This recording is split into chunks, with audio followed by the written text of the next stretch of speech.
عزیز طلباء جماعت ششم، آج ہم آپ کی خدمت میں خورشید اردو ادب چینل کی طرف سے آپ کا جو جاری سبق ہے جس کا نام ہے مرآت العروض سے ایک اقتباس، ٹھیک ہے، اور اس کے مصنف ہیں ڈپٹی نذیر احمد، اور آج ہم اس کا تیسرا حصہ پڑھیں گے، ٹھیک ہے جی۔ اور یہ صفحہ نمبر 147 پر ہے۔ تو اس میں ڈپٹی نذیر احمد لکھتے ہیں، مزاج دار اتنا سستا اظہار بند دیکھ کر لوٹ ہو گئی، ٹھیک ہے۔ یہ صفحہ نمبر 147 ہے۔ آپ لوگ صفحہ نمبر 147 نکال لیں اور اپنی نوٹ بکس اور اپنی جو پینسل ہے وہ بھی اپنے ہاتھ میں رکھیں، تو کوشش کریں کہ ساتھ ساتھ نوٹس لیتے رہیں۔ میں بہت آہستہ آہستہ آپ کو پڑھا رہا ہوں تاکہ کوئی آپ کو دشواری پیش نہ آئے۔ تو یہ اس میں ڈپٹی نذیر احمد لکھ رہے ہیں کہ مزاج دار اتنا سستا اظہار بند دیکھ کر لوٹ ہو گئی، فوراً پیسے نکال حجن کے ہاتھ میں دیے اور بہت گڑ گڑا کر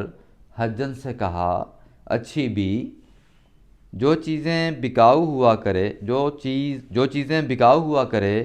پہلے مجھ کو دکھا دیا کرو۔ حجن نے کہا، بہت اچھا، پہلے تم اور پیچھے اور۔ اب یہ جو دو لائنیں آپ نے پڑھی ہیں اس میں دیکھیں کہ جو ڈپٹی نذیر احمد نے مزاج دار یعنی اکبری کا لقب ہے، لقب کہتے ہیں خاص نام کو، ٹھیک ہے، جو خاص نام ہے نا اس کی عادات کی وجہ سے اس کو مزاج دار کہا گیا ہے، ٹھیک ہے۔ تو وہ اظہار بند کی بات کے پچھلے جو صفحہ ہے، صفحہ نمبر 146 پر یہ جاری ہے، اور آگے اس نے کہا کہ اتنا سستا اظہار بند دیکھ کر وہ لوٹ ہو گئی۔ اب لوٹ ہو جانا سا کیا مراد ہے؟ یعنی اس کے لغت میں بہت سے معانی لکھے ہوئے ہیں، اور ایک بات یاد رکھیے کہ جب آپ کسی چیز کی وضاحت کرتے ہیں یا کسی کی تشریح کرتے ہیں یا اس کو کھول کر بیان کرتے ہیں تو ان الفاظ کے معنی آپ کو جتنے زیادہ آئیں گے، جتنا زیادہ ذخیرہ الفاظ آپ کے پاس ہوگا، آپ کو اتنا ہی اچھے طریقے سے اس کو بیان کرنے میں مدد ملے گی۔ آپ اس کا خلاصہ اچھا بیان کر سکیں گے، آپ اس کا مرکزی خیال اچھا بیان کر سکیں گے۔ اگر وہ اشعار ہیں، اگر ان کے الفاظ کے معنی آپ کو اچھے سے یاد ہیں اور ان کو آپ نے ایک سے زیادہ معنی لکھے ہوئے ہیں تو وہ آپ بڑے اچھے طریقے سے اشعار کی تشریح، ان کا مفہوم اور ان کا جو مطلب ہے وہ بھی بیان کر سکیں گے۔ تو اس لیے اپنے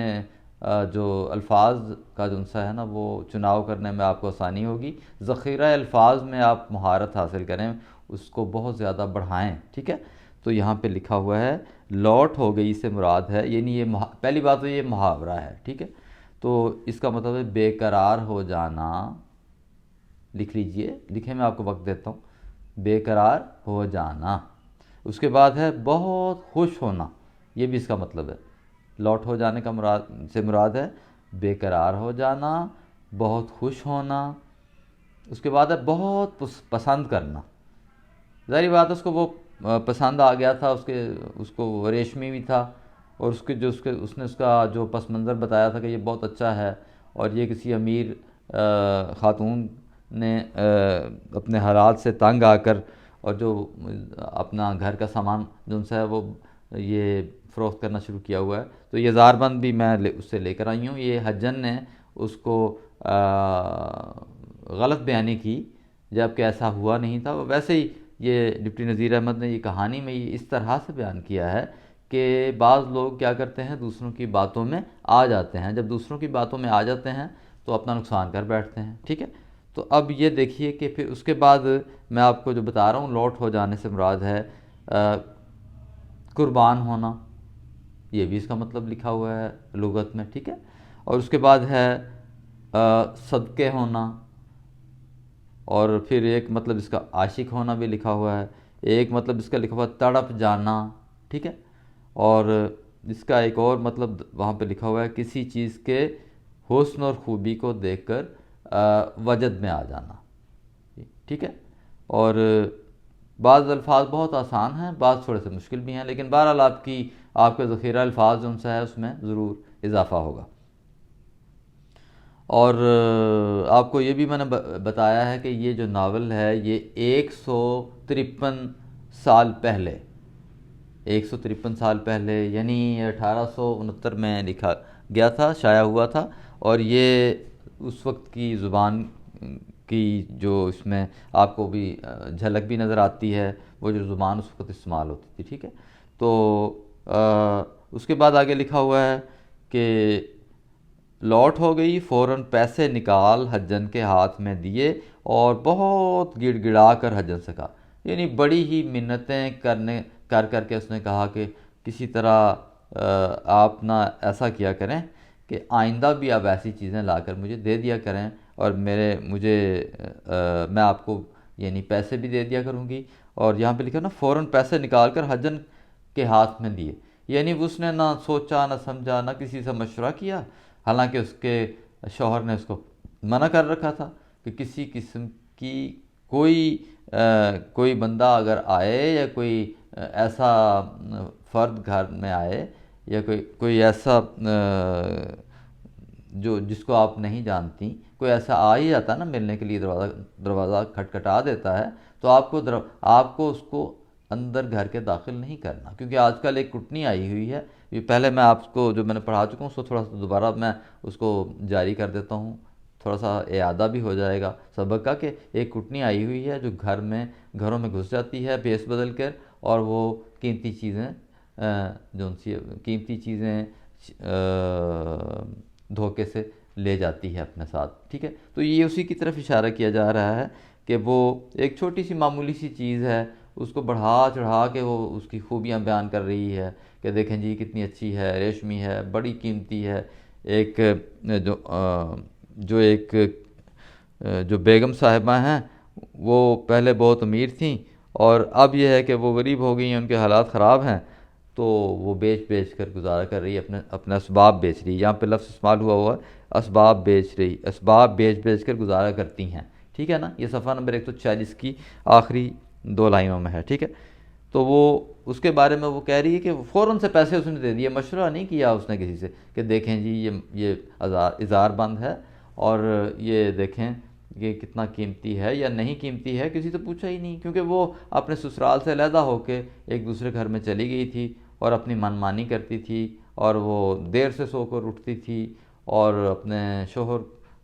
کو کھانا بھی بعض اوقات نہیں بنا کے دیتی تھی، مطلب یہ ہے کہ وہ لاپرواہ تھی بہت زیادہ، اسی لیے اس کا نام بھی ڈپٹی نذیر احمد نے کیا رکھا ہے، مزاج دار، ٹھیک ہے جی۔ آگے چلتے ہیں۔ پھر حجن نے کہا بہت اچھا، پہلے تم، تو اس نے کہا ٹھیک ہے بی بی آپ فکر نہ کریں، پہلے میں آپ کو چیزیں لا کے دکھا دیا کروں گی، آپ کو پسند آئیں تو لے لیا کرنا، پیچھے اور اگر آپ کے بعد پھر مطلب پیچھے اور مطلب پہلے آپ ہیں بعد میں کوئی اور ہے، پیچھے اور سے مراد ہے بعد میں، یعنی اس کے بعد میں کسی اور کو دکھایا کروں گی۔ آگے اس کے ہے 2-4 دن بعد جھوٹے موتیوں کی ایک جوڑی لائی اور کہا لو بھی خود بیگم کی نتھ کے موتی ہیں، نہیں معلوم 1000 کی جوڑی ہے یا 500 کی، پنامل جوہری کی دکان پر میں نے دکھائی تھی، لٹو ہو گیا، 200 روپے میرے پلے باندھے دیتا تھا، میں بیگم سے 50 روپے میں لائی ہوں، تم لے لو، پھر ایسا مال نہ ملے گا۔ مزاج دار نے کہا 50 روپے نقد تو میرے پاس نہیں ہیں۔ حجن نے کہا کیا ہوا بیٹی، پہنچنیاں بیچ کر لے لو، نہیں تم جانو، پہنچنیاں بیچ کر لے لو، آگے کیا ہے، نہیں تم جانو آج یہ موتی بک جائیں گے، یعنی اس کو اتنا لالچ دیا کہ تم کسی طریقے سے یہ جو میں موتیوں کی جو ایک جوڑی لائی ہوں، لیکن وہ موتی جھوٹے تھے، سچے نہیں تھے، وہ مراد کیا ہے کہ وہ موتی بھی نکلی تھے، ٹھیک ہے نا، ان کی کوئی قیمت نہیں تھی، ٹھیک ہے۔ لیکن اس نے اس کو بھی بڑی اس کی خوبیاں گنوائیں کہ بڑے اچھے ہیں اور بہت ہی زیادہ قیمتی بھی ہیں، وہ وہی بیگم صاحبہ ہیں نا جو اپنا سامان بیچ رہی ہیں، ان سے میں لے آئی ہوں۔ اور یہ بالکل جھوٹ بول رہی ہے، اس کے ساتھ وہ جھوٹ بیان کر رہی ہے، غلط بیانی سے کام لے رہی ہے، ٹھیک ہے۔ تو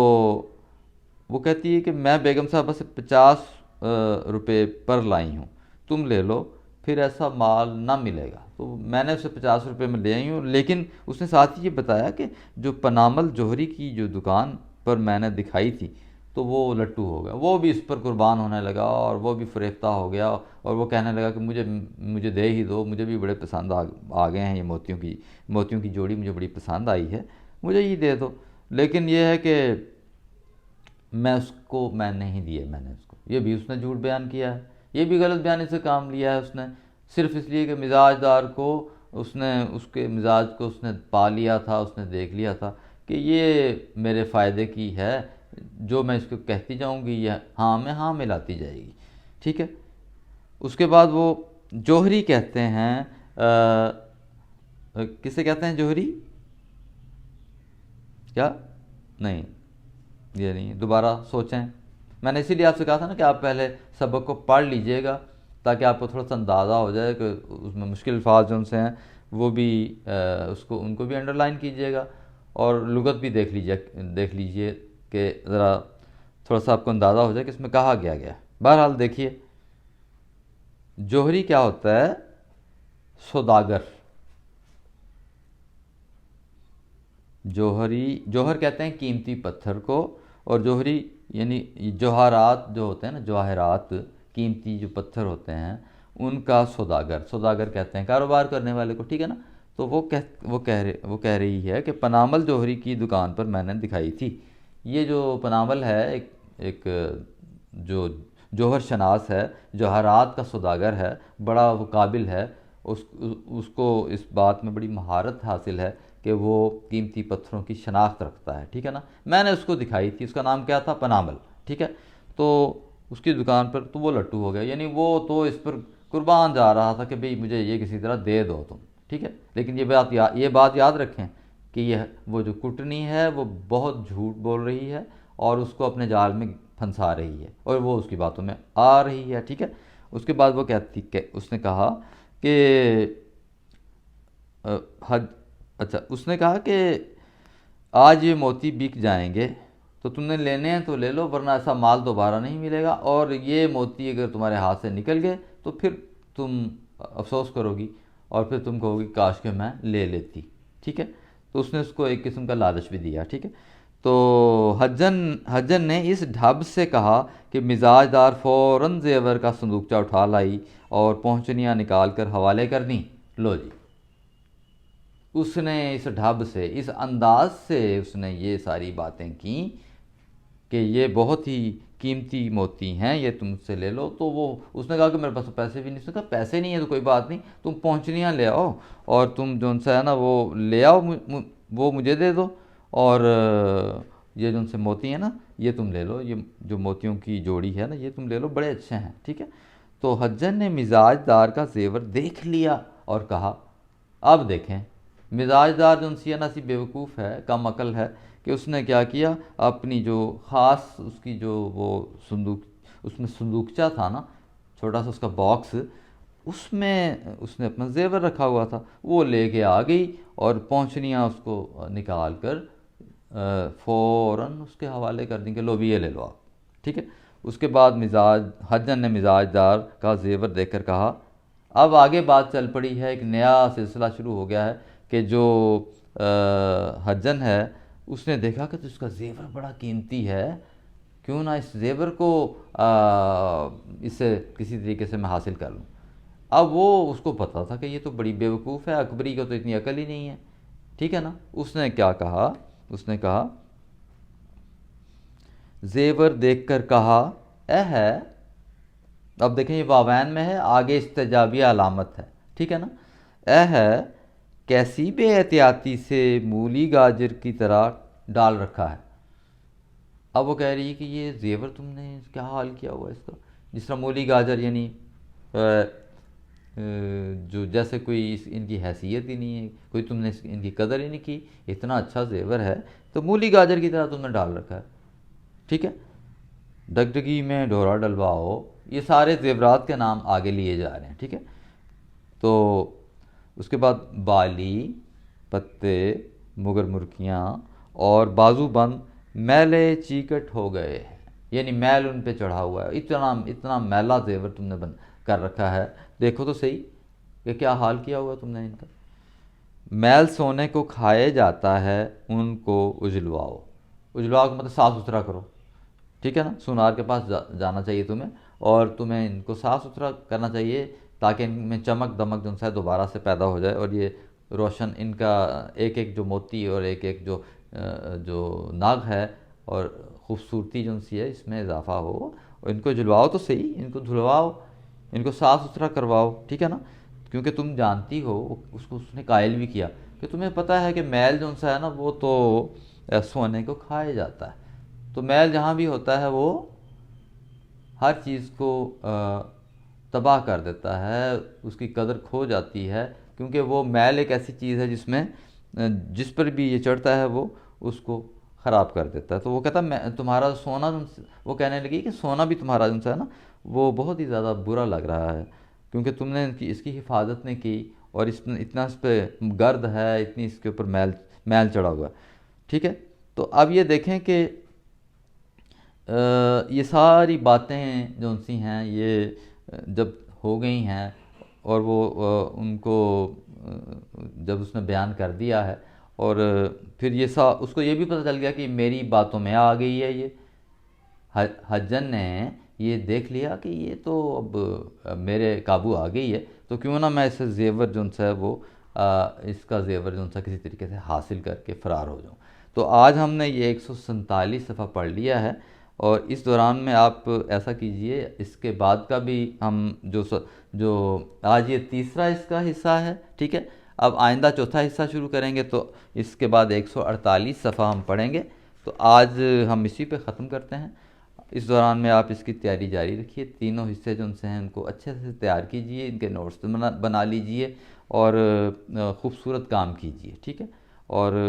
اس دوران میں اپنا وقت صحیح اس کا استعمال کیجئے، وقت ہرگز ضائع نہ کیجئے، اور بہت خوبصورت طریقے سے انک پین سے کوشش کیجئے کہ اپنا اچھا سا کام رجسٹر پہ کیجئے، ٹھیک ہے۔ اور اگر آپ کے پاس نیرو لائنز کی کاپی ہے، اور یہ اصل کاپی پہ آپ نے نہیں کرنا، نیٹ نوٹ بک پہ نہیں کرنا آپ نے کام، آپ نے یہ کام اپنی ظاہری بات ہے، یہ آپ کا ایکسٹرا ورک ہو رہا ہے، ایکسٹرا کام ہے آپ کا، زائد آپ کو میں یہ مشق کروا رہا ہوں، اس لیے آپ اپنا سارا کام نوٹس بنائیں، الگ سے رکھ لیجئے، ٹھیک ہے، یہ آپ کے کام آتے رہیں گے۔ تو اپنے دوستوں کو بھی بتائیے، اور اس خورشید اردو ادب چینل کو سبسکرائب کیجئے، اس کو لائک کیجئے، اور پھر اس کو شیئر بھی کیجئے، اور اپنے دوسرے جو ساتھی طالب علم ہیں ان کو بتائیے کہ ہماری اردو کلاس ہو رہی ہے، آپ بھی اس سے فائدہ اٹھاتے رہیے، ٹھیک ہے۔ امید ہے آپ ان باتوں کو سمجھ گئے ہوں گے جو ہم نے اس سبق میں پڑھی ہیں، اور آپ ان سے فائدہ بھی اٹھائیے، اور کوشش کیجئے، میں دوبارہ آپ سے